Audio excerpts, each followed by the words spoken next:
వినాయకాయ నమః అశ్వత్థపత్రం పూజయామి. అశ్వత్థ అంటే రావి. వినాయకుడు అంటే జ్ఞానానికి ప్రతీక. జ్ఞానానికి ప్రతీక. మేధస్సు, విజ్ఞానం, చదువు, సంస్కారం, వీటిలో వినాయకుడికి ప్రత్యేకమైన స్థానం. అలాగే రావి చెట్టు కూడా విజ్ఞానానికి, బుద్ధికి ప్రతీక అనమాట.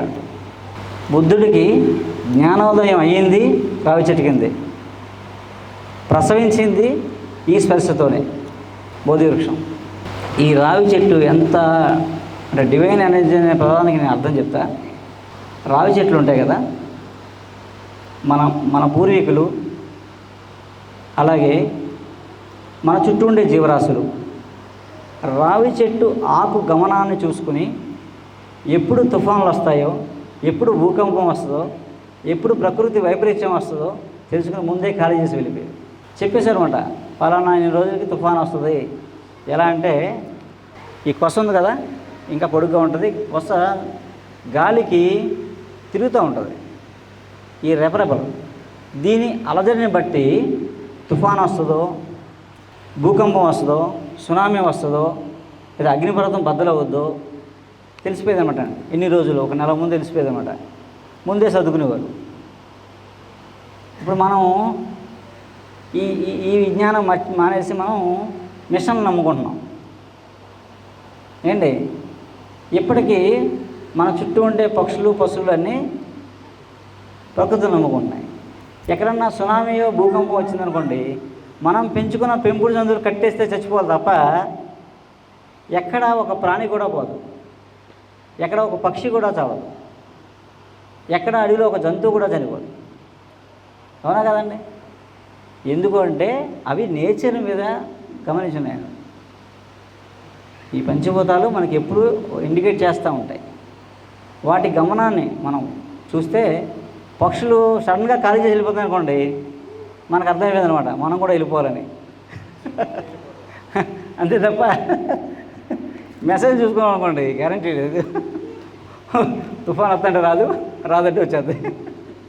అలా అశ్వత్థ పత్రం ప్రకృతిలో ఏం జరుగుతుందో చెప్తుంటుందన్నమాట.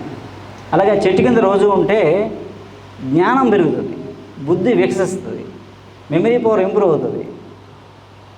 ఇంకా ఏంటంటే సంతానోత్పత్తి కలిగిస్తుంది.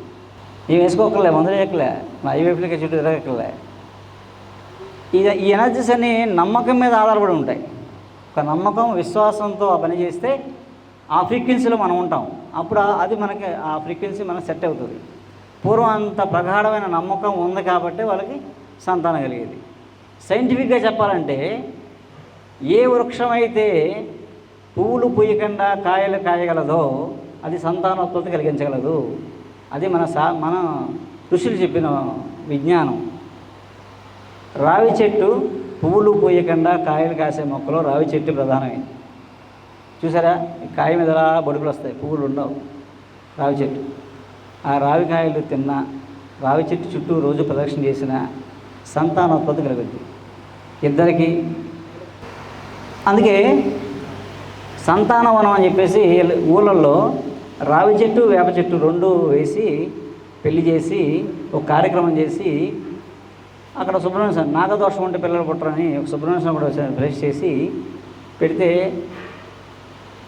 దేవుడి మీద నమ్మకంతో, చెట్టు మీద నమ్మకం కాదు, దేవుడి మీద నమ్మకంతో వెళ్తారు కదా.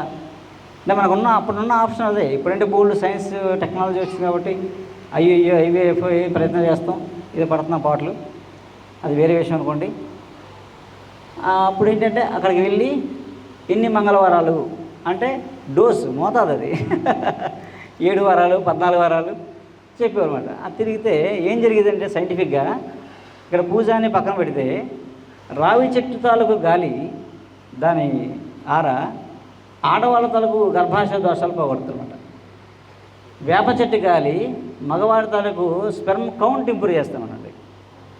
చేదు శరీరాన్ని వృద్ధి చేస్తుంది, సెల్ డెవలప్మెంట్, సెల్ రీజనరేట్ చేసేది వేప. సో మగవాళ్ళకి కౌంట్ ఇంప్రూవ్ అవుతుంది, ఆడవాళ్ళకి గర్భాశయ దోషాలు పోతాయి. ఆ 2 చుట్టూ తిరగడం వల్ల సంతానం కలుగుతుంది. ఇది సైన్స్, అప్పటి సైన్స్.